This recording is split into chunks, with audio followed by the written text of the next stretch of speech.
pure. Okay, stop whatever you did.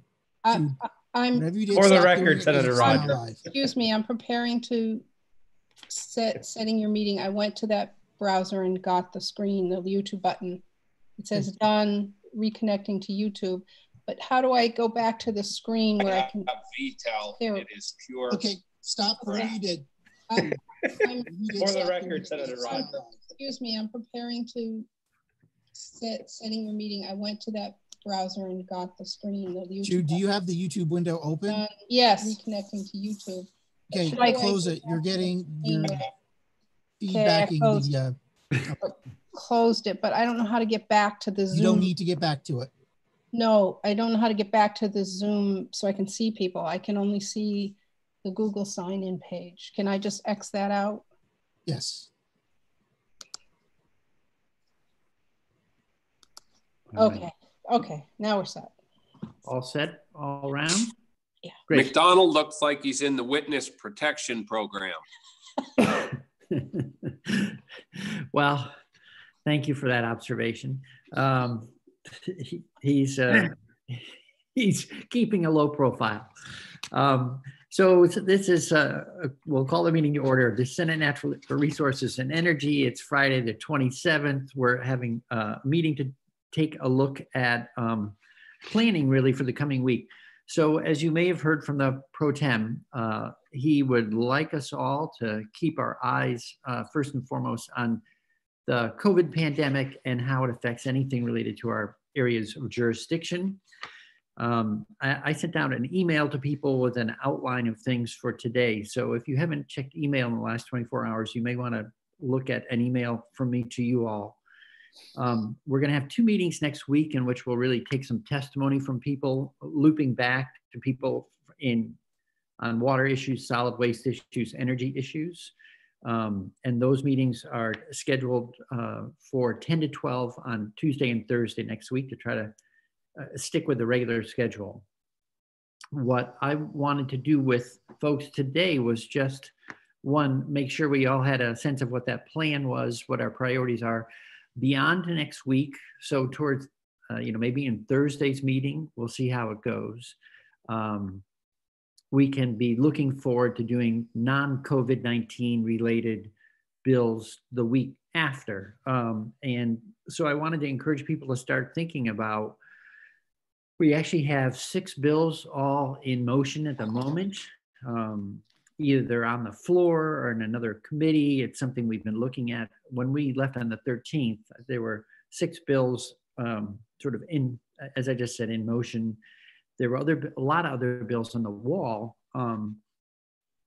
2 of which were, major House bills that there's a broad interest in, the global warming and the Act 250 bill. So I just wanted to check with you all. The short list I put out is much shorter than I didn't actually count, but there must be something like 40 bills in committee. So I'd like to go through, do 2 things. One, go through those areas of jurisdiction and think aloud as a group about who we might want to hear from, check back in with next week on COVID-19 related stuff. And then start thinking too about, when you look at the bills in committee or the email I sent out, how would you prioritize them?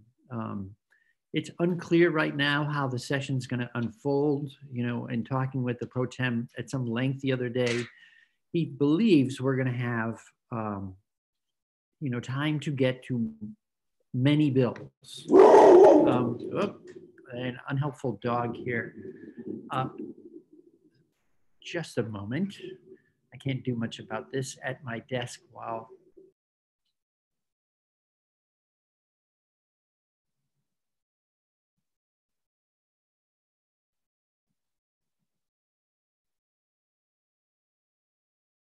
All right, back again.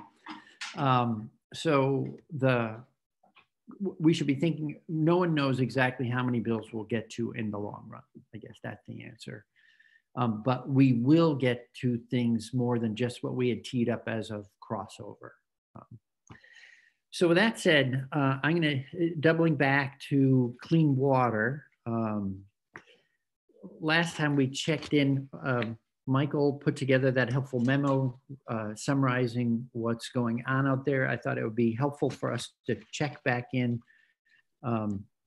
with ANR and DEC on the kind of public drinking water, wastewater, all that kind of stuff to see if everything's working fine or people are starting to run into, for instance, staffing issues. And that brought up, there's a Vermont WARN system that allows municipalities to transfer equipment and staff between municipal wastewater or public water supply systems. So it'd be just good to know that if people have worked out that, got those agreements in place, stuff like that. Beyond that, we have, a lot of work going on with the Vermont Clean Water Act. And I honestly have no idea what's going on out in the field in terms of implementation. I mean, there's at least a couple sides. One is all the kind of data gathering stuff that goes on. There's regulatory stuff that goes on. And then there's people doing things like building swales, ditches, bunkers, and all the rest. And I don't know if how the essential services are being treated, in terms of if water quality is enough of a nexus. Someone says, oh, well, we continue that work as long as you're not violating safe working distances forever and stuff like that. On the solid waste, so let me pause there. The list I had for people to check in with includes ANR, AG, NRCS, and the RPCs and some representative watershed groups. Can anyone think of anybody else that we might want to touch base with to follow up on that? Can't think of anybody immediately. Again, I think my concern, I think all of our concerns, it has to do with making certain that whatever we're doing, we're not pulling away from other resources at this time. In other words, our priorities might be trumped by some of the other things happening, and we're just keeping an eye, as you've said in previous meetings, on ledge council's needs elsewhere, as well as other possible needs elsewhere. Yeah, good point and a good reminder. And I'll count on Luke and Michael to speak up and tell us if we're ever asking them to do something when you have something more pressing. I don't know, economic development or health and welfare or probes or who knows where. The one thing that I wanted to offer is EPA just put out guidance that they will not be enforcing, that they're just going to focus on administration, oversight, and permitting. You might want to talk to ANR if they're going to follow a similar strategy in order to maximize their resources and their timing right now. Okay, thank you.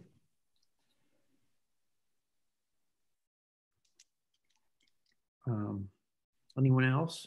So, okay, so that's, I think, fairly straightforward on water quality stuff. So the other piece I left out there was the, because of the, whatever, challenges to the state's budget because of all these delayed receipts. The other thing that the pro tem said, please check in with the agencies and departments you work with to make sure that financial constraints that are developing day by day aren't having an impact on their operations. So it's really fiscal and personnel issues, I think, that are going to be the first impacts. So then if there's nothing more there, then on solid waste, again, this just seems like a check-in to make sure that there was an issue came up with septage last week that I think they were short-staffed at a wastewater treatment facility. And so a truck, that was pumping septage out of people's septic tanks couldn't unload. I don't know if you've heard anything more, Michael, about that. The agency is working with septage companies to try and find wastewater treatment facilities that will accept their septage. They understand it's a problem, and they're trying to find alternatives for the septic companies. There's a kind of a corresponding issue. Some of the farm fields that are where septic is applied are coming back testing for PFAS in the soil. So that can become an issue for that farm because the feed that they grow on the field is eaten by the cows and is bioaccumulated into the cow. So that's septic has got kind of multiple issues going on right now. Okay.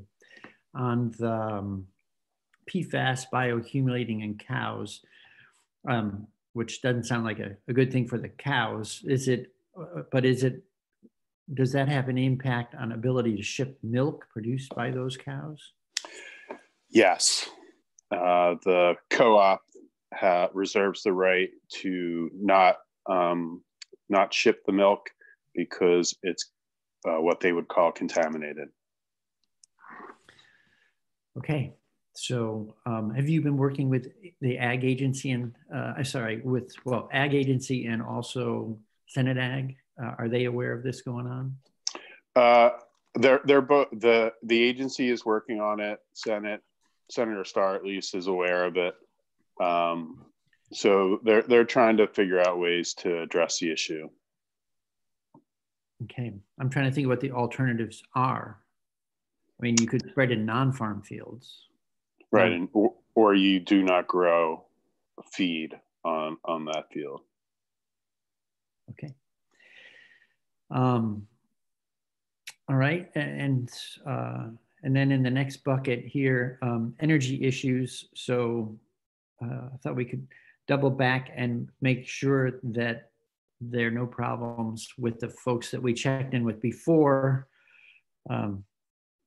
The utilities finance manages utilities. So I would think of normal utility oversight work continuing in finance, and the complementary, I mean, we could just verify that things are going fine and no new issues have come up.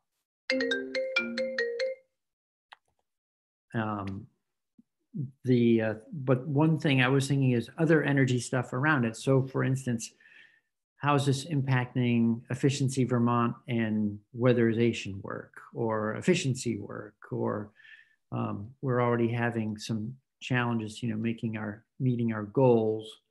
Does it mean that we're also having to put on hold all that kind of stuff? And again, Chris, Rogers here. I've been in communication with some of the Efficiency Vermont folks, and they are no longer doing assessments or in the field work. So I would say, yeah, they're pretty much stymied at this point working at home. Right. You can't really do much of an energy audit remotely. Right. Yep. Thank you.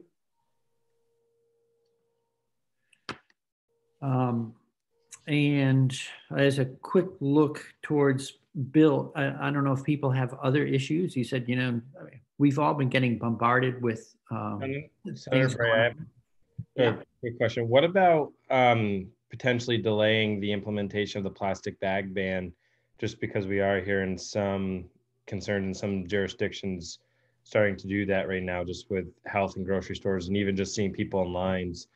I don't think it makes sense to charge people if they're running into a grocery store to get some items, when they have the opportunity to. Okay. Well, let's think about it, discuss it. I know that this has come up because last week, Maine, which was, going to go to a single-use bag ban on the 22nd of April, postponed. So there's that implementation piece. For us, it's July 1st, so that we have time who knows what July 1 will look like to us in 30 days, The other thing that's happened though, I know a Shaw's store, or maybe that's every Shaw's, plus the co-op store in Middlebury asked people to stop bringing in reusable bags. And next door in New Hampshire, Sununu banned reusable. bags. So I've been in touch with the Department of Health and ANR over the last week on this issue. And I said, are you recommending any changes? And Health said no, and ANR concurred. Because in essence, bags are one of the lowest, risk vectors going on. If you start with the shopping cart, you touch the shopping basket, the shelves, et cetera, et cetera, et cetera. So. Right, but I think one of the concerns too is just having capacity for them. So my uncle's a superintendent for a school district in New York State, and they're using single-use bags to deliver the lunches so that they can leave them on doors for students. So I don't know what our capacity and how our bill reads are. Would a school district be able to buy single-use bags for that use? If we're in a capacity where we're trying to use it for lunches or other things we're trying to give out. But ours doesn't go into effect until July. Right, but we just canceled school till June. So there's reason to believe that this could still be going on some capacity through July. Sure. And but I'm just trying to think of, whether or not it's a priority to deal with right now, only because, it's not like other states where we have something that we would extend the deadline on. Ours, again, everybody may be back up and running by June 1. Well, so it's I take your point. So let's make sure. I think, the bag ban, just as a reminder for all of us, is at the point of checkout. So that really wouldn't apply to a school anyway. They could still be sourcing single-use bags and using them. But yeah, I thought I heard that the administration had pushed that timeline, the implementation of that back. Am I wrong? Are you talking about the 7-1? The plastic bag 7-1, yeah. So I saw a request from Aaron Segrist on behalf of Vermont Grocers to push it back to January 1 of 21, roll it back 6 months. And that came through while I was just wrapping up, a couple of days of conversation with Health and ANR. So I'm not sure where the administration will go. They could respond to grocers and say, we're pushing that back. For me, the science and medicine people are the ones I would like to rely on to guide whatever we do, let the chips fall where they may. But so far, ANR and Health are saying no need to change practices at stores. It's a little, if we start having a reusable, if we ban reusable shopping carts, then I'll be thinking about reusable bags next, but I would do it in that order, because a shopping cart, everyone is handling. A bag, at least, is only yours. And if you're feeling very conscientious, you could wash the thing before you come back. It only takes a little soap and water to. Well, that's true, but they're trying to protect their employees, and like Price Chopper, their folks won't even touch reusable bags now. And there are some stores that have outright banned the reusable bags during this time. And it's just a matter of knowing that when they grab that plastic bag, it's clean. And if they touch somebody's reusable bag, it's not necessarily. And most of the stores are now providing sanitary wipes to wipe down your cart and stuff. I'm not saying that it eliminates the chances. I agree, everything you pull off the shelf, somebody's already touched. But they're trying to protect their employees. Right. Well, right. So, Senator McDonald. I think we got a lot of differences of opinion on something that just came up. Why don't we sit on this for a week, and stores may have to order or not order, depending on a decision we make before July 1st. But I think we've got all the various possibilities, and we might want to weigh in on this next week after we've thought about it a bit. Sure. It's not really well said. Emergent. So, and stores will make their own policies anyway. So we'll keep going and see where the administration goes with it. So again, I just asked people to take a look at the list of bills in that email, or go, I think I also put in the email a link to our bills and committee list, which is a lot longer, and you might want to look ahead. My sense is that, you know, we might want to focus on clearing out kind of what was in our in basket at the time of back on the 13th, before going on to major bills. The concern I have, frankly, about something like Act 250 and Global Warming Solutions Act is that I think I'm certainly, you know, ready, willing, able. I think we all are to work on that. But I also think they're complicated issues that, even if in ideal circumstances, like all of us in the building with all our regular work tools at hand, we would probably spend weeks going through those, because there's a lot in them. And so I'd rather, you know, not have us try to push something through with not enough testimony, especially Act 250, which is really critical to what goes on in the state. But that's it from I would tend to agree with that. Yeah. Chris, I would tend to agree with that. I think even if we were in the building, those two bills could completely consume the rest of our legislative session, and we may still feel like we would like more information. So I don't see how that could possibly be pulled off in trying to meet like this. Especially the need that we would have for Ledge Council to be with us constantly on that. And they're as bombarded, if not more, by emails from all of us, concerns, trying to probably support their colleagues who have jurisdiction in economic development, et cetera. Right. Actually, I would say, unless there's somewhat irresponsible, possibly. Yeah. And it could also be that we might find something relatively narrow and helpful. For the thing that I'm thinking of is the trails related provisions.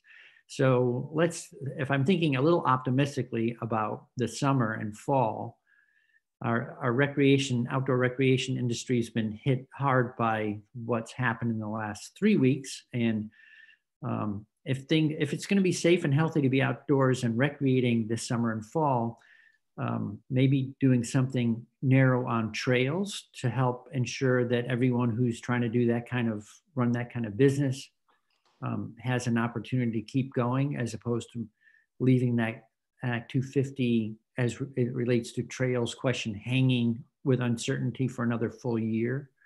That might be something we could look into. Fine, sure. Yeah, and I think that's extremely important because I know that the groups have been working on an agreement, and as you said, I think tourism business as a whole is going to take a hell of a shot, because people aren't going to be coming for the next couple months, and even after the COVID-19 problem is gone, I think they're still not going to be apt to go on a vacation for a while. Right.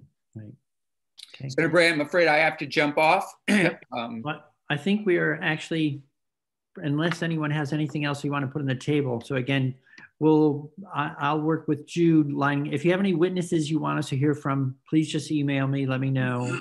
Otherwise, I'll line up sort of standard folks that we would hear from on those 3 topics we went through briefly before. And if that's otherwise, I think on my side, my list is complete. Anything else? Thank you.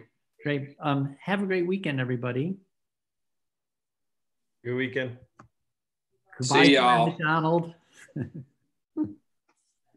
How do I hang this thing up? Throw it at the wall. I'll end the meeting. I will end the meeting.